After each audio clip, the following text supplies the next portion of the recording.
Halo semuanya, jumpa lagi di Rosco Channel. Dan di video kali ini saya cuman pengen ngobrol-ngobrol tentang chassis Super One dan chassis Super Two. Jadi teman-teman kan tahu ya, kalau chassis Super One itu adalah salah satu chassis yang cukup tua lah ya istilahnya. Sedangkan chassis Super Two ini merupakan chassis yang cukup diandalkan sampai mungkin sekitar 3 atau 4 tahun lalu lah. Nah, di video kali ini saya nggak mau kasih teori macem-macem, nggak mau susah-susah. Saya cuman pengen ngobrol tentang pengalaman saya waktu menggunakan chassis Super One. Selain itu, saya juga pengen ngebandingin chassis Super One ini sama chassis Super Two tuh bedanya di mana aja sih sebenarnya. Nanti kita obrolin sampai ke sana ya. Oke, sekarang kita lihat dulu chassis Super One. Jadi di sini yang saya punya chassis Super One biasa ya, yang gearboxnya ini warna hijau. Ini masih pakai body Victory Magnum. Nah, kalau kalian lihat sendiri, ini body Victory Magnumnya tuh cukup tua, dan seperti yang kalian lihat kalau kalian follow Instagram saya, di sini tuh ada sempat patah karena waktu saya mau copot sayapnya ini tiba-tiba kayak udah ringkih gitu plastiknya dan akhirnya patah. Ini akhirnya saya kasih super glue supaya paling nggak buat pajangan masih keren lah. Jadi kalau menurut saya pribadi, bahan bodinya sendiri tuh kalau yang keluaran lama nggak sebagus sama body-body yang keluaran baru tuh guys. Kayaknya untuk body yang keluaran baru-baru itu lebih kuat dan bahannya kayaknya lebih bagus. Ya itu sekedar komentar saya aja sih menurut pendapat saya pribadi. Sekarang kita lihat chassisnya ya. Nah, ini adalah chassis Super One. Seperti yang kalian lihat, ini chassisnya cukup kecil ya, enteng. Terus kalau kalian lihat di sini tuh banyak banget lubang-lubangnya ya. Jadi ini chassisnya bisa dianggap cukup ringan dibandingkan dengan chassis tipe zaman dulu, kayak contohnya Zero atau Type 3, Type 2, Type 1 itu saya lihat sih bobotnya lebih berat ya sepertinya. Saya nggak pernah nimbang langsung, cuman kalau kalian lihat tuh kan Type 1 sampai Type 3 tuh sininya penuh dan plastiknya tebel-tebel. Sedangkan di Super One ini tuh tipis-tipis. Sampai-sampai di bagian depan ini nih, bumpernya itu juga tipis banget tuh guys. Lihat tuh. Di sini kalian bisa lihat derajatnya cukup banyak ya, tapi depan itu tipis banget. Dan seingat saya waktu kecil dulu kita kan beli kitnya tuh kira-kira seri Let's and Go ya, yang Super One seperti ini. Biasa kalau kita udah mainin, mobilnya mental keluar trek, kepentok tembok sekali aja, ya udah ini nanti bakal patah nih di bagian sininya. Soalnya lihat deh, penahannya tuh cuman plastik sini doang, terus ini tipis banget. Jadi wajar aja kalau ini tuh gampang patah. Oke, setelah bumper depan kita akan ngelihat bagian gearbox yang depan ya. Lihat nih, ini cara copotnya seperti ini.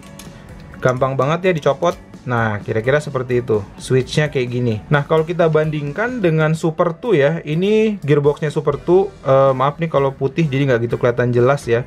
Gearboxnya Super Two itu lebih agak susah, jadi dia tuh kayak lebih kuat ya, walaupun modelnya mirip. Jadi posisi gearboxnya sih nggak jauh berbeda. Tapi kalau untuk pemasangan, saya sih lebih ngerasa Super Two itu lebih kokoh ya. Jadi karena Super Two ini kan pengembangan dari Super One ya, mungkin ini sudah diperbaiki juga. Dan memang yang saya dengar dari pengguna Super One di beberapa tahun lalu itu, gearbox depannya tuh memang suka copot. Tapi biasanya bisa di-reinforce, diperkuat lah, atau diganjel kira-kira seperti itu. Nah, sebelum bergerak ke bagian belakang, saya mau bandingin dulu nih bagian depannya Super One sama Super Two.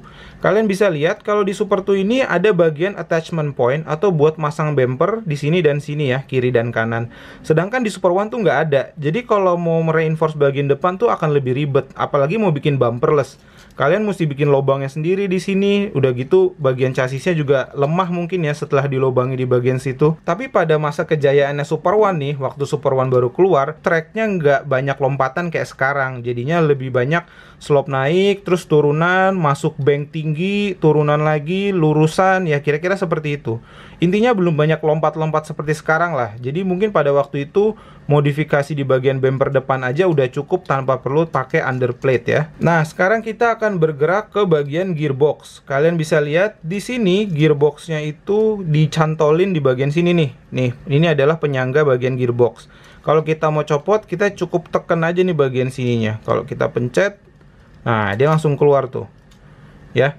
Jadi karena gampang keluar pun ini juga gampang dipasang. Tuh segitu aja udah kepasang seperti itu. Ini ada resiko copot juga. Mungkin kalau kalian dilihat di beberapa video YouTube, ada juga yang sengaja memasang baut untuk menahan daerah sini, karena bagian ini gearboxnya gampang banget nih copot.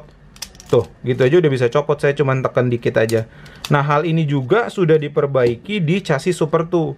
Nah, chassis Super Two ini memang sudah menggunakan easy lock ya. Jadi kalian tuh bisa lihat ini tuh mudah banget pakainya. Tinggal diputar kayak gini. Penyangga gearnya juga udah bisa dicopot seperti ini. Memasang motornya pun juga akan lebih mudah seperti ini. Jadi maintenance-nya tuh akan lebih enak. Copot pasang motor seperti ini ya. Kemudian motornya kita bisa taruh di sini. Dan kalau posisinya udah bagus, kita tinggal pasang gearboxnya kayak gini. Terus kita tinggal tutup dengan easy lock. Tak. Nah, kalau udah kayak gini, gearbox ininya nggak akan copot lagi, nggak akan seperti ini. Jadi kalau ini mendarat keras, ini ada kemungkinan gearboxnya ini mental. Sedangkan kalau udah dijagain seperti ini kan ada semacam tuas gitu ya, ada penguncinya. Ya gearboxnya akan aman. Jadi kalian bisa lihat kalau di chassis Super 2 itu udah ada perbaikan dari gearboxnya juga. Ya, kita lanjut ke bagian rear stay atau roller stay bagian belakang. Kalau di Super One itu hanya satu lubang seperti ini nih guys, di tengah. Ya, kebanyakan chassis Zero tuh juga kalau nggak salah ada giniannya juga deh. Terus kalau kita lihat Super 2 ada dua attachment point di kiri dan kanan seperti ini. Jadi bumpernya bisa ditaruh di belakang sini nih, dua. Jadi megangnya lebih kuat. Dan kalau misalnya kalian lihat di sini tuh kan cuma satu. Biasanya sih kalau udah kena benturan kuat banget, lama-lama roller stay-nya akan jadi goyang gitu dan mobil jadi nggak stabil. Nah, kalau saya pribadi untuk menggunakan Super One buat jadi mobil STO dan ikut lomba itu ya belum pernah sih sama sekali. Karena ini juga kitnya saya beli Super One juga untuk senang-senang aja. Kan sekarang lagi nge-trend main game tuh. Seperti yang kalian lihat saya kerjanya main game mulu. Jadi kitnya ini saya keluarin lagi terus dirakit ya, jadinya buat nostalgia aja lah. Mengingat-ingat zaman-zaman bangun pagi sengaja di hari Minggu buat nonton anime Let's and Go. Dan kalian tahu kan kalau saya ini penggemar beratnya seri Magnum. Jadi ya ini saya beli lagi untuk dipajang. Walaupun ya ada patah dikit nggak apa-apa lah, masih dipajang masih keren. Oke, saya rasa sekian untuk ngobrol-ngobrol kali ini. Buat teman-teman yang punya pengalaman entah main-main atau ikut lomba dengan menggunakan chassis Super One atau mungkin dengan menggunakan chassis Super 2, mungkin bisa berbagi pengalamannya di bagian komentar dari video ini. Saya rasa segitu aja. Terima kasih sudah menonton. Klik like bila kalian suka dengan video ini. Klik dislike aja bila nggak suka. Jangan lupa subscribe di Rosco Channel dan sampai ketemu di video berikutnya. Dadah!